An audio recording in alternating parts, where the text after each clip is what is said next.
sorry for this. I wanted to start with telling something about weaving. Weaving, as far as I can see it, it's not a thing of nature. Well, you see here a weaving machine and a weaving of a spider, but what the spider does isn't really weaving. It's just putting threads on top of each other. It's not going over and under what we used to call weaving. So it's my opinion that weaving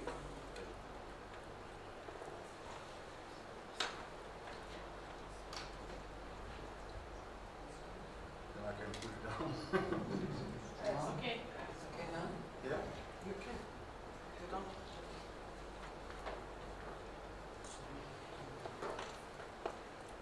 So it's my statement that nature doesn't weave. Weaving is an invention of man, as far as I can see. And I think it all started with this. So when you make this movement with your arms, and well, try to do it, and when you are looking close at what you are doing, then you can see that there are two ways of doing this. So when you've got the one way, try to do it in the other way.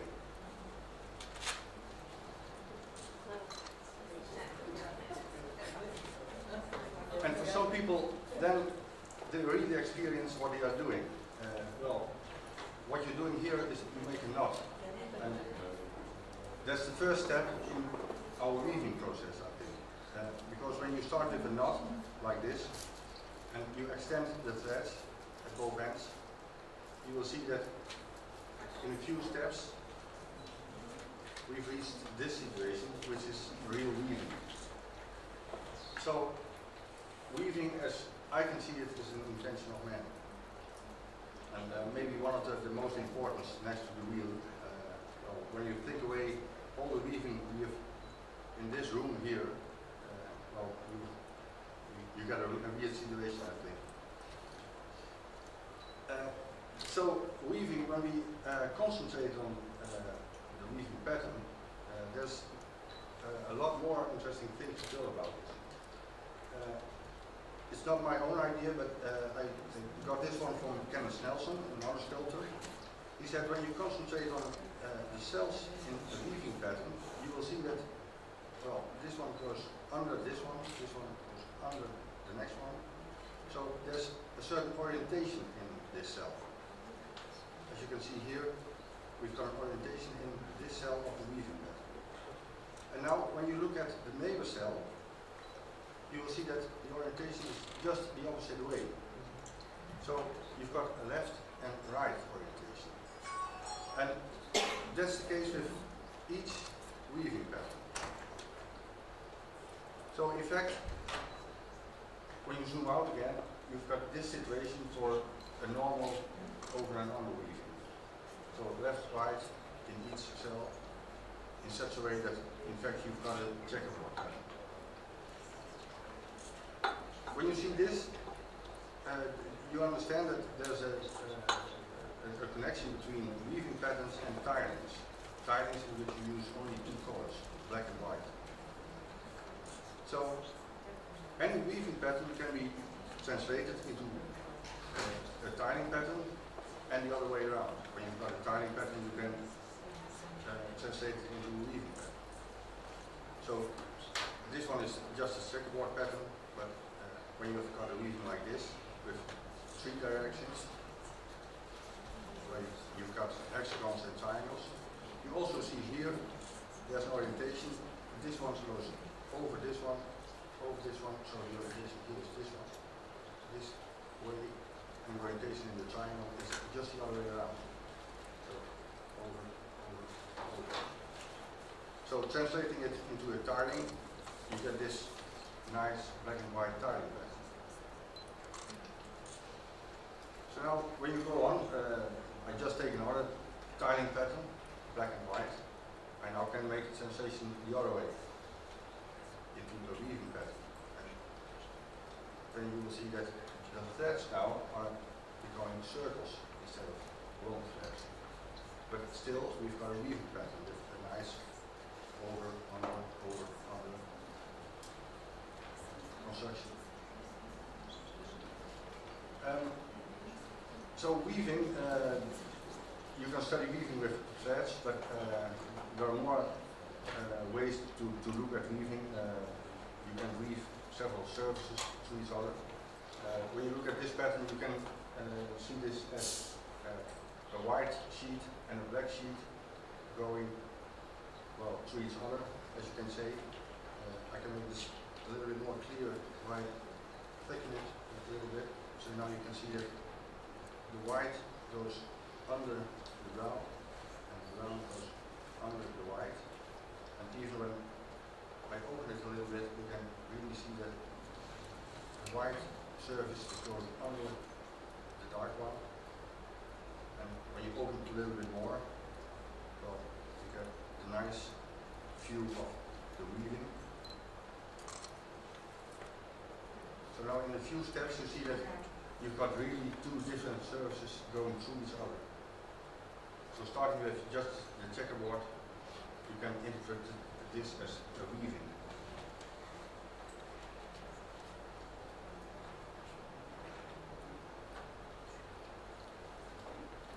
Well, there are a lot of possibilities to weave several surfaces through each other.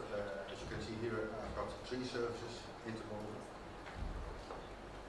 And even with impossible structures, you can make weavings as well. You see the impossible triangle in each of the basic structures, but you can interweave 2 of those structures very nicely.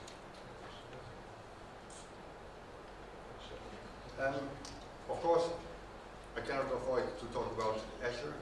He's one of my favorite artists. He also dealt a lot with tiling patterns, and well, weaving in fact is combining 2 different structures, 2 or more. And I found a way to combine 2 of Escher's structures. Well, what you see here is a drawing of Escher, a tiling pattern with a Chinese man. But if you combine it with another one of this, the lizards, you can see that there's a very nice connection between those 2.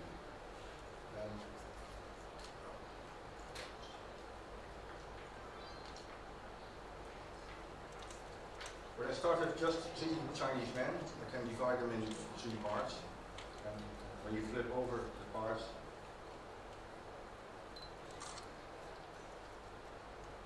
you can see that it's a very nice combination of 2 different patterns of Escher.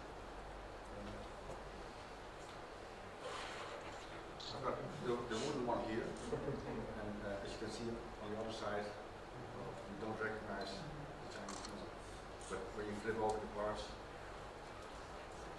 it works like an animation.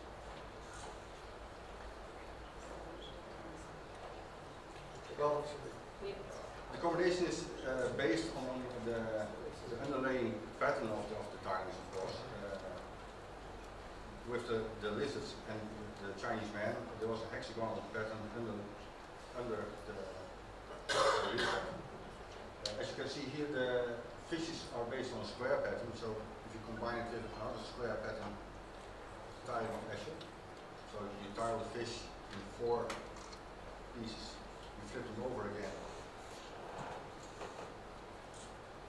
and the fishes now become birds.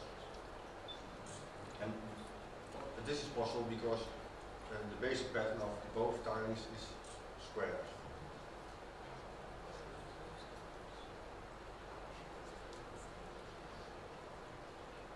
This is the other one you get. Let's go back to the checkerboard pattern. There's more to tell about this one. So, as I told before, you can transform it into a weaving like this. But now you can apply several transformations on this weaving to transform it into another structure. For instance, when I change one of the crossings like this, the structure changes completely. And when I go on changing the crossings, like this, you will see that the threads now become circles. So I can transform a weaving with long threads into a weaving with just circles. In just a few steps, quite simple steps.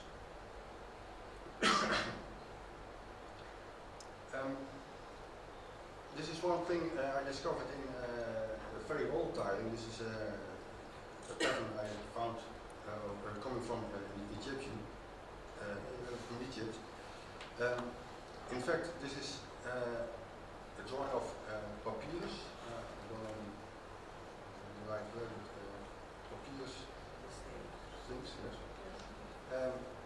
But I'm interested in just the structure, so I reduced some of the lines in the pattern, and then you got a very nice look on the interwoven situation of the things, because you can see this not only as a tile, but you can also look at it as a combination of parts of circles.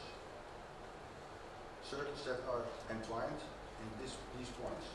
Well, to make it more clear, I made this drawing. So instead of the tiles, you can now clearly see that these lines are part of circles. Circles that are nicely entwined at these points. To show it a little bit better, when you change the view of the pattern, you can see that now you've got a real 3D system.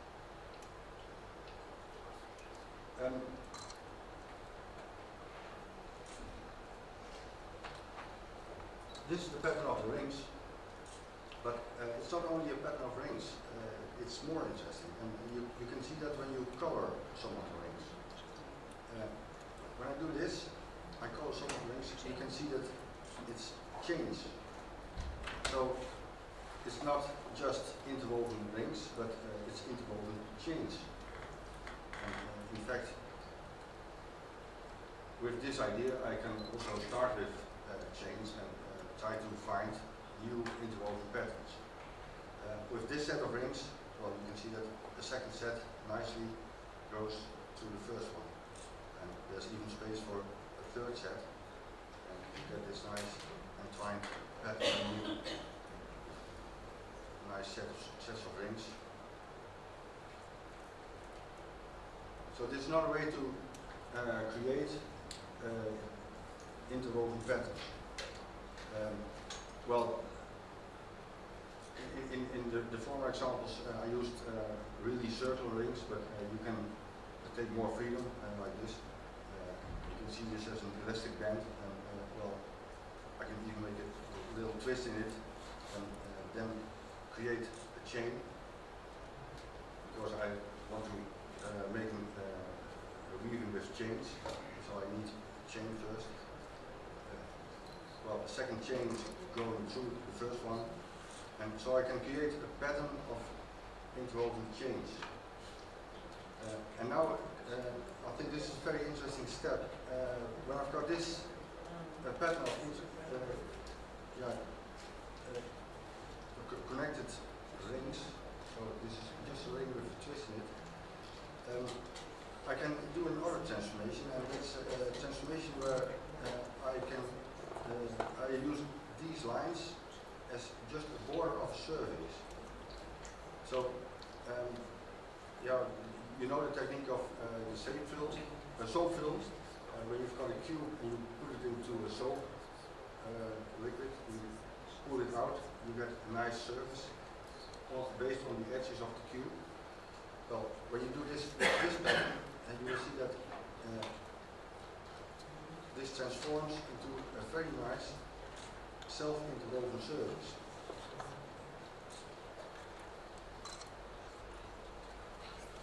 So when you start with just an elastic band with a twist in it, and you make a pattern, you end up with a self-entwined surface.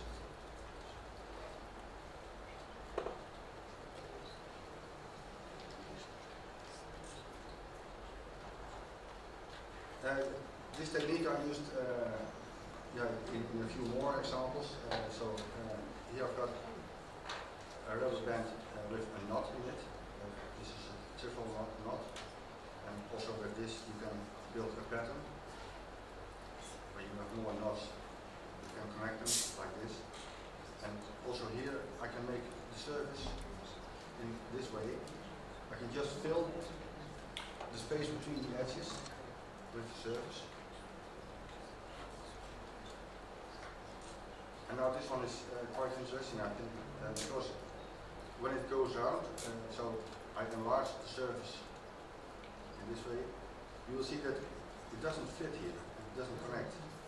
It has to go around a second time before it really connects. So I built one single surface, but it gets two different layers in fact.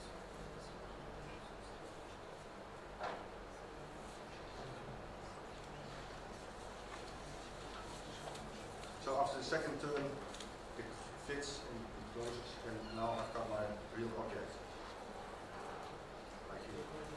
I've got several examples later on the table built with this technique. So this may look as two surfaces interwoven, but when you examine it very closely, you will see that it's just one single surface. There are more examples on the table.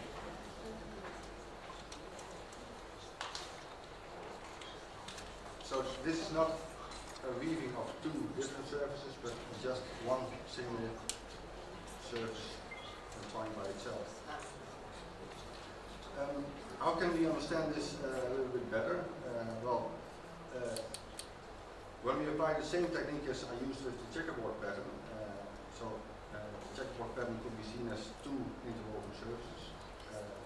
When I start with this hexagonal pattern, so also here we can say that this one goes under this one goes under this one.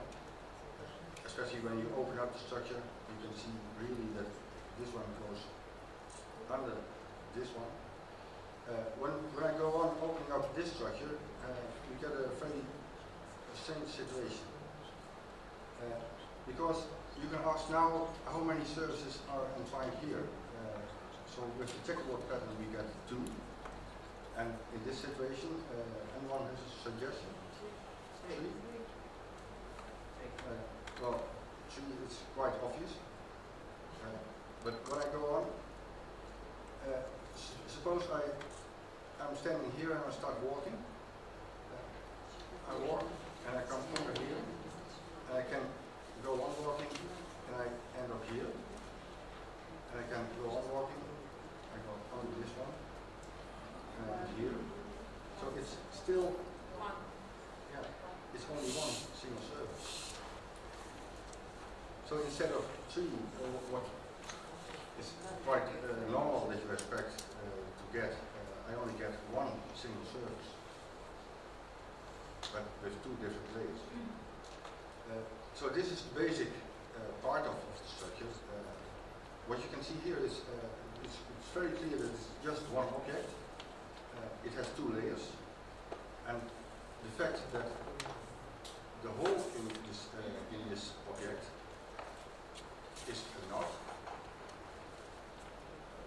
That's the reason why we've got this same situation. So it's a knotted surface. Well, I will try to explain this in a few more ways. When I start with this hexagonal pattern, I can create the same situation as I showed in the example by first dividing the hexagons in triangles, and now I put each midpoint of the hexagons and I lower them and I higher them at the same time. I can show this in animation.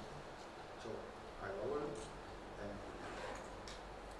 the triangles become bigger, so they close. And then it's good to see one more time. So in fact, you've got a double layered situation now, and especially when you open it up like this, you can see that we've got two layers. But as we know now, it's just one single surface going through himself.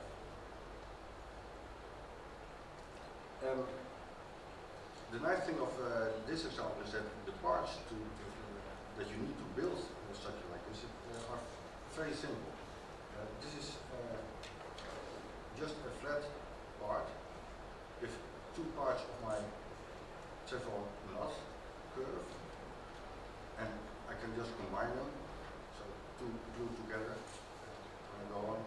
There are 4 parts glued together, and finally we've got with 6 parts, 6 simple parts, this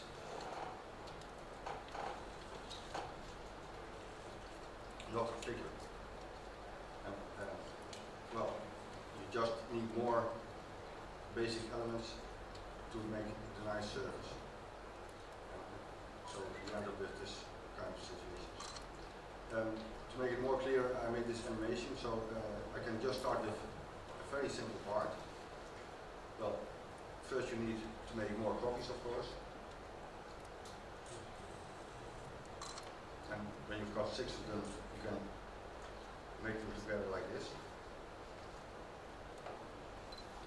But with a small arrangement, you get 3 sets of 2. And you can just slide them together.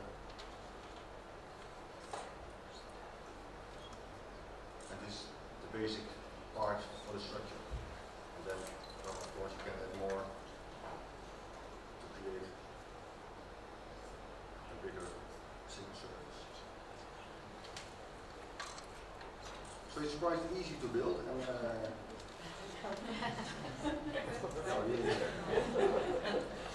with very simple parts, and you get mathematically very interesting structure. So going back to Azure, Azure also did some things that are coming very close to what I showed just now. You won't see this as a similar situation, but well, I will explain that it really is. This is the basic shape Azure used for his print, and also here you can study the complete structure by having a closer look at the holes in the figure. So when these are edges of holes, well, it's better to take just this step to round off the holes a little bit. So now you can see what the shape of the hole really is, because this line is going on like this. But just zooming in, you will see that we got this edge line for the holes in Azure's structure. And this is exactly the same as I used to build my patterns. It's a several rod. So it's quite amazing that also in this situation you got the same structure. So in fact, this complete object is also one single surface. Maybe you're not familiar to this, but the end object Azure used for his print is just a stellation of a polyhedron. So when I start with an icosahedron and I make a stellation like this, so I enlarge each of the triangles until they meet again in the next iteration. Then I build a double layer object, but it's just one object, and I can show it by opening it up a little bit. So just like Azure did, I make holes in the little pyramids so we can see that this surface is in fact connected to this one. So this is my basic surface to build this object. And when I round off the corners, you can see that this is in fact one single object. So when you round off the corners, it opens up very nicely. You end up with this situation. And So one single surface again, two layers, and also here you can find the knot. But here it's not the tetrahedral knot, but a pentagon knot.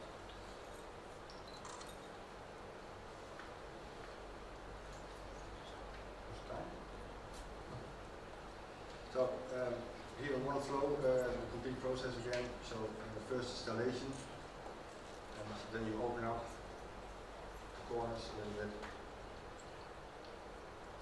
like the ashes of paint.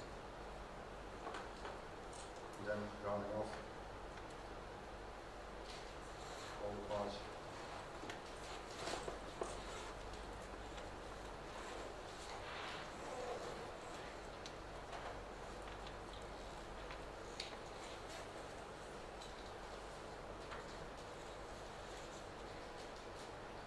But this is a nice way to create well, quite complicated objects, but with just a few simple steps.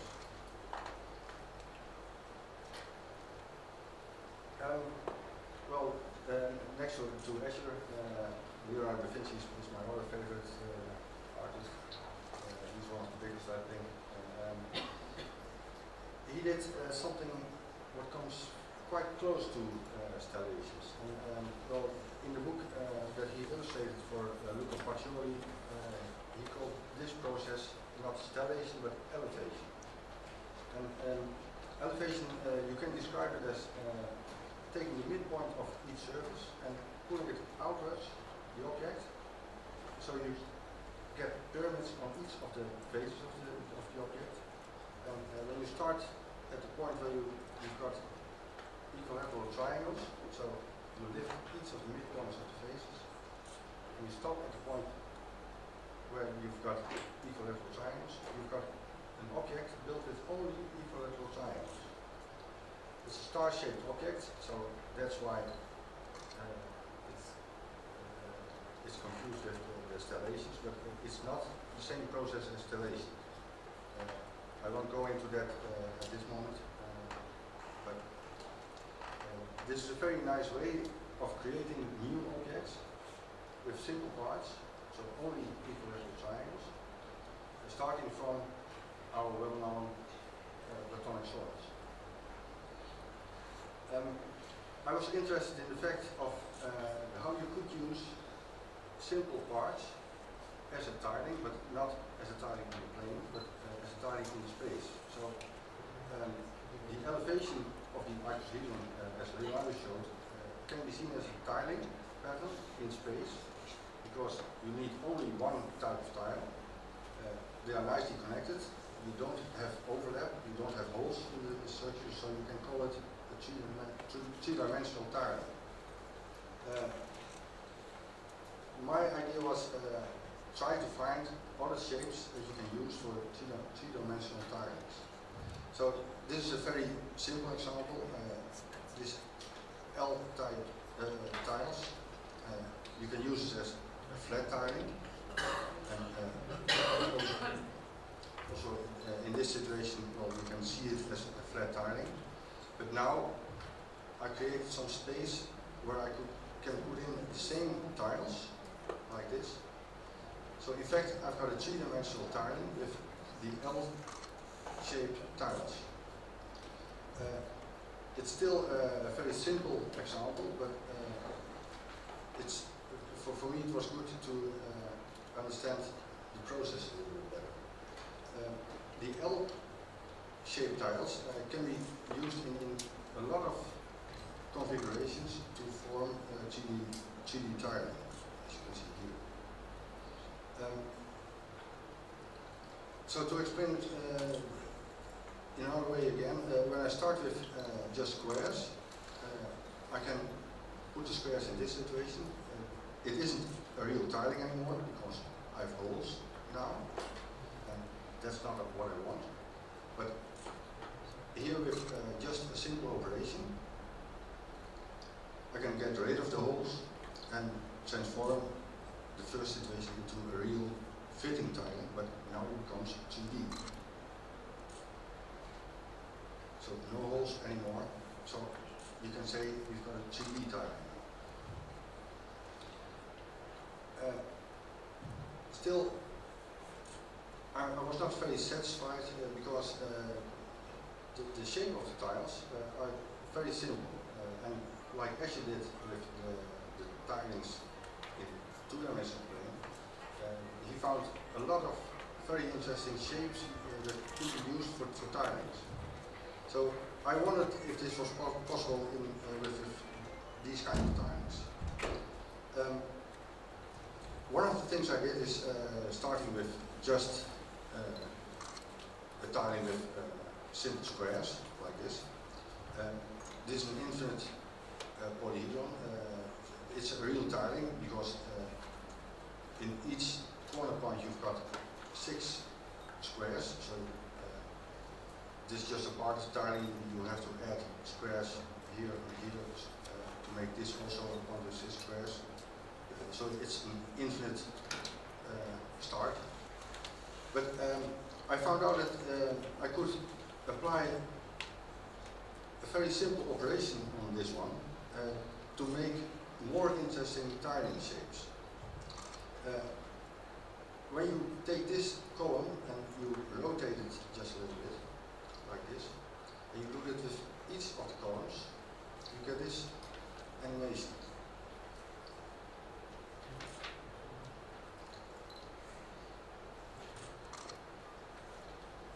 And now, in each set, the tiles have all the same shape.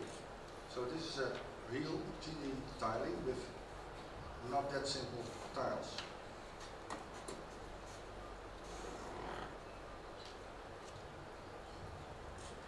So with just one animation, I've got a complete huge set of different tiles that I can use to build three-dimensional structures. And it was nice that it changes from squares to hexagons, and we've got all the shapes in between. Back to the Leonardo da Vinci structure, so the elevation of the icosahedron. Well, I found out that I can apply a similar trick on this one. So by just rotating each of the corner points in this way, you get this animation with, again, a lot of nice tiling shapes to build a complete object. Also here, a transformation from triangles to domes.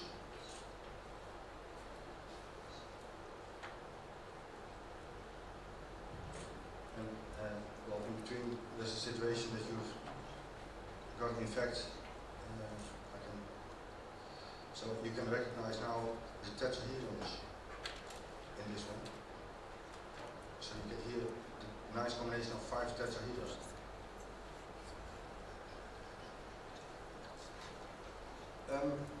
Well, studying this a little bit more, I found that you could design many different tiling shapes, especially when you apply it on a helical shape like this.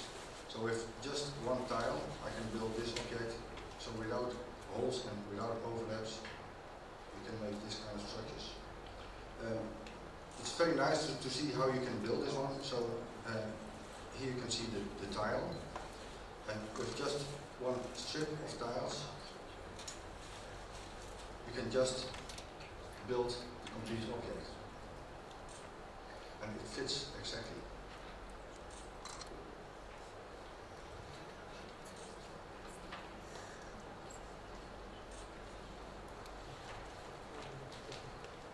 So this new technique gave me a lot of possibilities, and well, I will show you just a few. So this is a tile that also works. When you fold it together,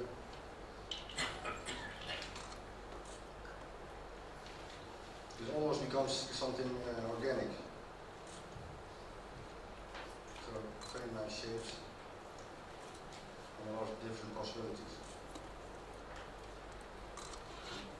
So this is a nice one. So these are the tiles.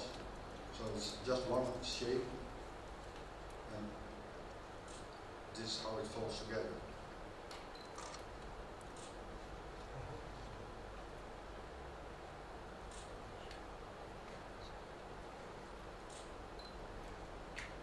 You can go on adding more tiles. Well, I'm now in the middle of a project building a series of huge structures like this. This is one of 7. It's going to be placed outside in my neighborhood. This is about 3.5 inches high, so it's quite huge. So the folding process has some nice aspects, and especially when you start with just single strips of tiles. Well, in this case, it's a simple octahedron you get. Then you will see that not only the beginning and the end are interesting, but the process is becoming a very important aspect of the situation. So especially when you enlarge the strip like this, the process is the beautiful part of the thing.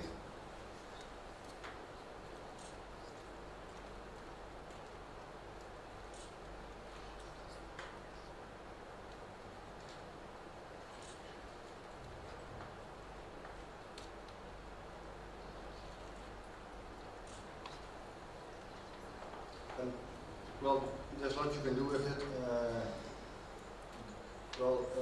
In fact, any object you can build with triangles, you can unroll it as one single strip. And, it's not that difficult to prove this mathematically, but just to show the examples, this is an icosahedron. And also here the folding process is what makes this so nice.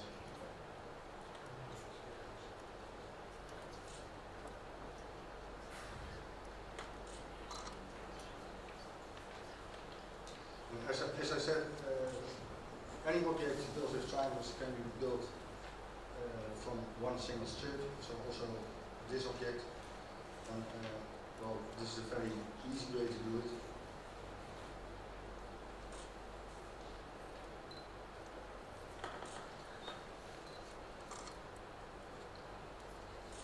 So it also tells you something about the properties of the object, the helical way of making things.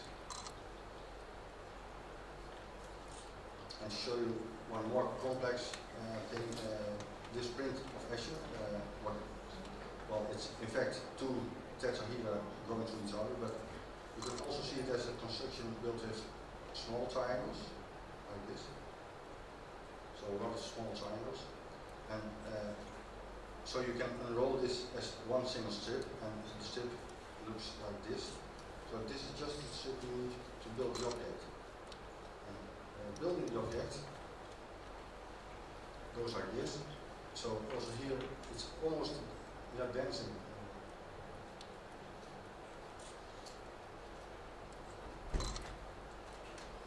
So this is the pleasure of folding.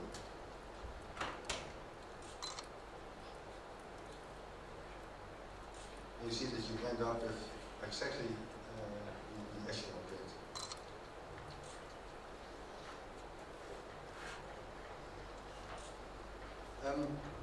Combining things, as I told you, in many of my works, I use simple parts to build more complicated objects. And the way you combine the objects can vary. What I showed you before is, well, starting with just simple plain objects and you enroll it to an object. In this situation, I use a sliding technique. Normally, an object like this is quite difficult to assemble because you cannot remove one of the parts. It's just locked. So the solution is that you remove all the parts at the same time, like this, and then it works. And this is the only way it works. So this is another way of combining simple elements to build interesting structures. And the sliding technique isn't studied very well, I think. I didn't find many different examples of sliding things together, so I started examining it myself. The first thing we did, I did this together with a friend of mine, Tom Rontin. He lives in the United States. And well, when I visited him, he had a laser cutter, and that gave me the possibility to make a lot of elements very quickly. And so we started with the tetrahedron, but we doubled each of the parts, so you can build on. So you can add more and more of the tiles. But it becomes complex very quickly because when you want to assemble it, you have to do it all at the same time. You cannot remove just one part, so also adding just one part isn't an option. So you have to assemble this all at once. And this is how far we could get. Well, we were very happy with this, but it was very hard. Well, I became enthusiastic about the technique, so I made more designs using the sliding technique. And here I've got a design built with a lot of tetrahedra. All the parts have slits in it, so you can really slide them together. But also for this object, well, there was no other possibility than to assemble all the pieces at the same time. So in total you've got 104 pieces here. So it's easy to make the computer print, but I hesitated to make the step towards a real physical object. But well, at the end I decided to do it, and this came out. So these are all metal pieces with simple slits in it, and I was able to build this till this situation. So it's all just a little bit connected, and the nice thing about this kind of structures is that when you've reached this situation, you just have to shake, and it comes together more close, and well, at the end, you just have this. It's hard to take it apart again. It's a very stable object, so you can put it outside. Nobody can disassemble it because you cannot take away just one piece. You have to do it all at once. That makes it very complicated. So a nice way to build new sculptures. There are more sliding techniques used in furniture work. One of them makes use of holes in which you put pins to make the construction. I also studied this technique a little bit further, and I came with this element in which one hole has to be filled with two different pins.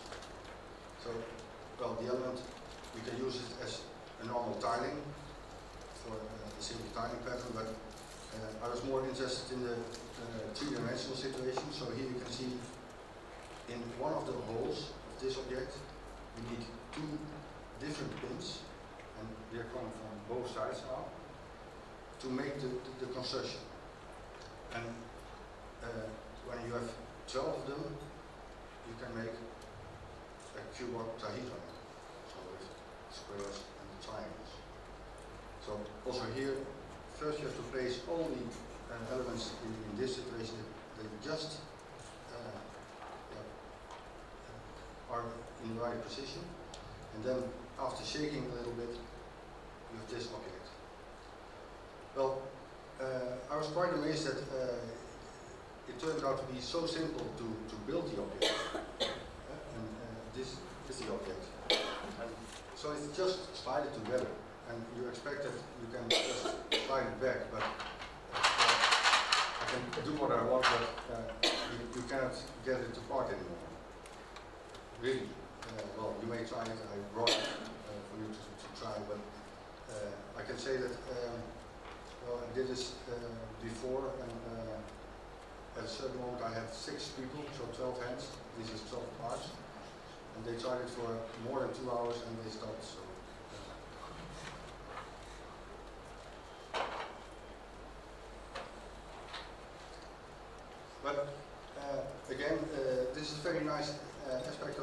construction, because with just a simple process and simple parts, you build a very stable construction. So maybe it can be used somewhere.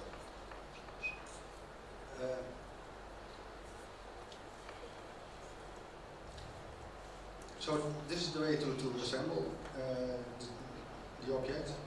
You just slide all the parts together, and then reach the impossible part. You cannot do this. And if you don't believe me, just come outside. Because you cannot take them apart, this was a very good design for a sculpture, I thought.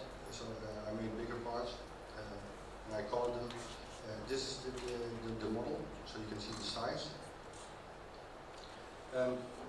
With 12 parts, first putting in position, and then just shaking a little bit, you get this nice object. And well, because it's stable, I can just put it outside. And, this has been on several exhibitions. Well, you can make it a little bit more complex by changing the shape of the part just a little bit. Well, in this case, you need 5 to make a complete circle, and you need 30 elements to make this object. And, well, it also slides very simple together. I made several big ones of it. And, well, it's easy to do this part of the animation. Taking the object apart is almost impossible.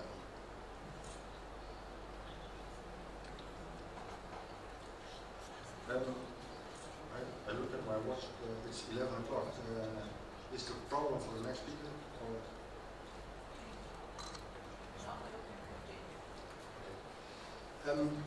I have to tell something about the things we did at Family Day, of course. And well, the nice thing of the dome of Family Day is that also this starts with a very simple mathematical picture. You can call this a graph.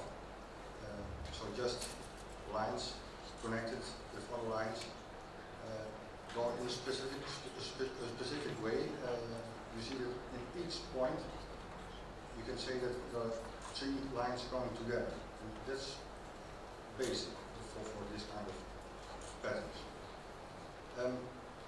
There's also a connection with weaving, because you can see this pattern as a weaving of threads going this way and this way. So, one of the nice things of this kind of pictures, simple mathematical pictures, is that you can imagine a lot of different things starting from just this simple drawing. So you can see there's a weaving, you can see there's a tiling, so with just rectangle tiles and square tiles. And well, I found the same pattern in one of the drawings of Leonardo da Vinci. You can see it here, and this is in fact the drawing of a dome. So he interpreted the simple mathematical drawing as a design for a dome. You can see that each of the rods is laying on another rod. So there's an over-under situation.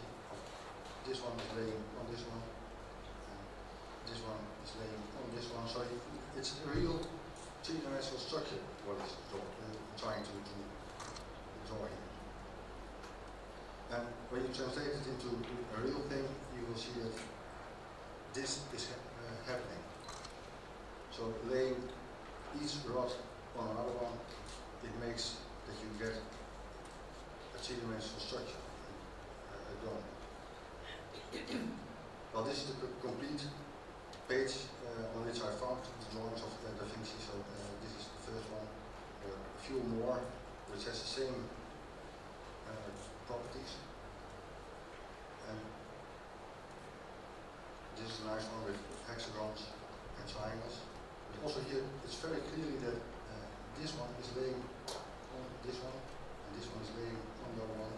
So it's not just a simple pattern, but it's a three-dimensional structure that is drawing. So with the hexagons and the triangles, you get this one. It turned out that it's possible to make many different patterns with this quality. I made over 100 different patterns, and this is just one of them. You can build domes, but you can take it one step further. If you put a net of triangles over the first net, you can now cut out just 8 triangles and build the octagon, for instance, like this. And then you've got the pattern on a spherical object. That means that you can build spheres like this. Also here the same technique, so each element is now under another element, and so without glue or nails you can build very stable objects with just 24 same elements.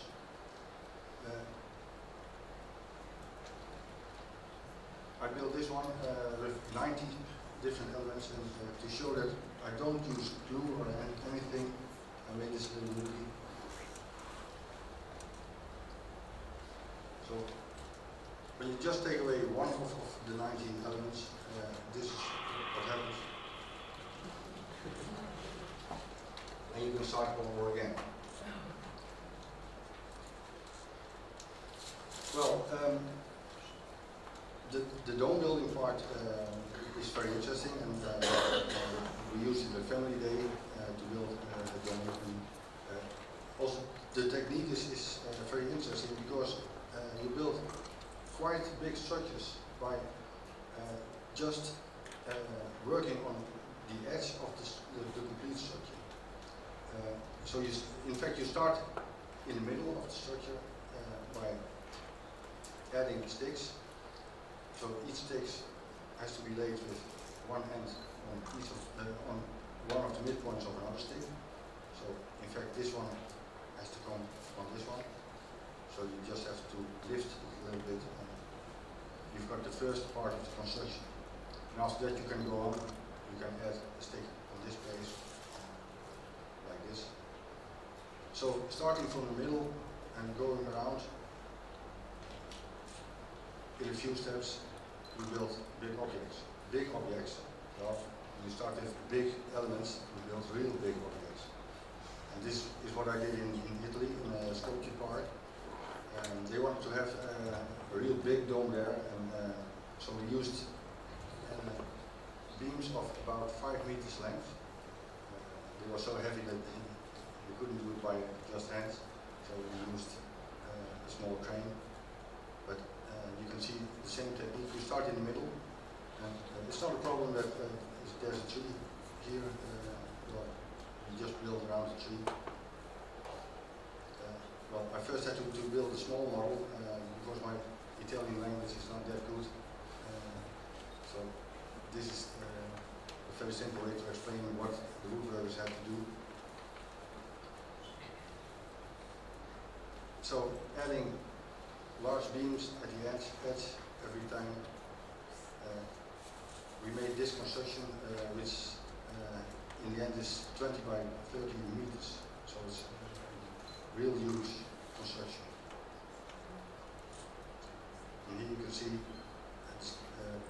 the height of the dome is almost the size of this man. So you can go in and experience the dome from inside. So this is how it is in the park. So what I said, when you go inside, you see the tree in the middle, and the nice structure in the roof. Also from above,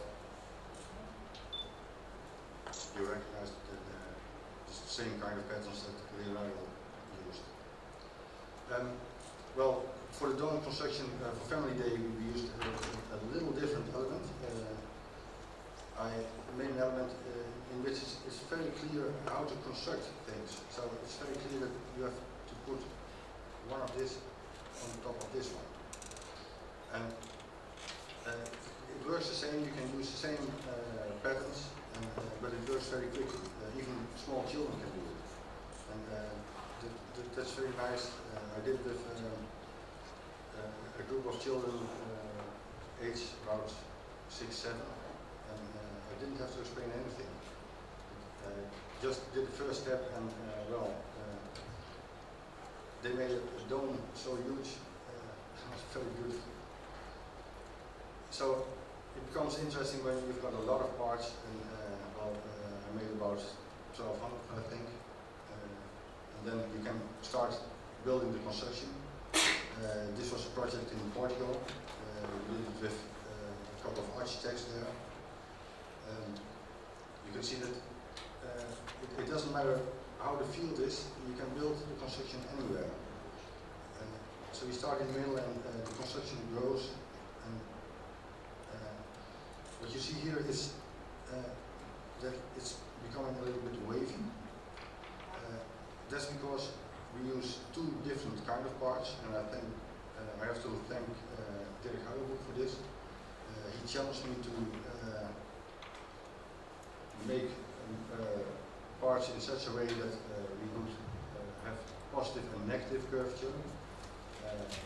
So we ended up with a solution where we need only two types of parts. One is just a little bit like this, and the other is a little bit like this. And at every point you can choose to pick a positive one or a negative one, and that makes the shape of the final construction. So here you can see it very nicely. A wavy surface, and it doesn't matter what the shape of the underground is, you can just build the dome in that place. And this is the view from inside.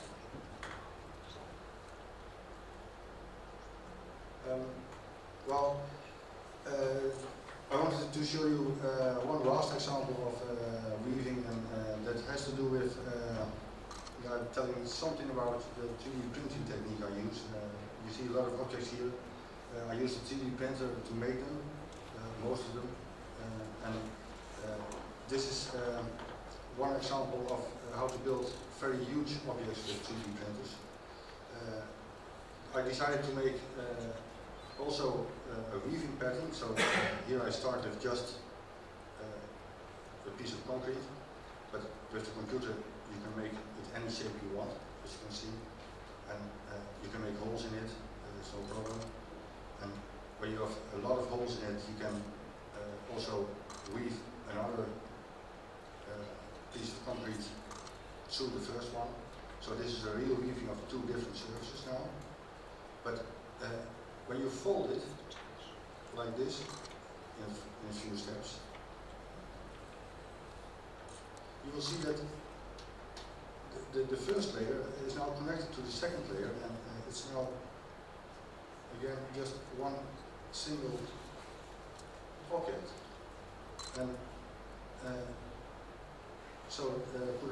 put it in an upright situation like this, you can see that it's quite nice already, but when you give it a little twist, it becomes a very gentle object.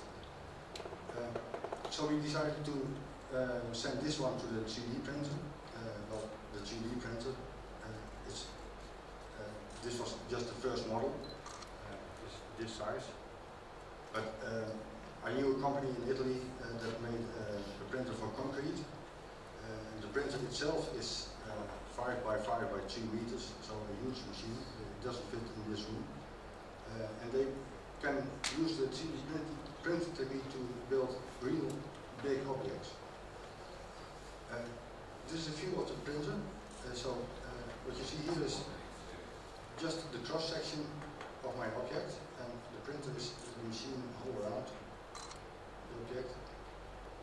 This is what you see on the computer screen. So every time he calculates the cross section of my object, and with that, the final object is laying here.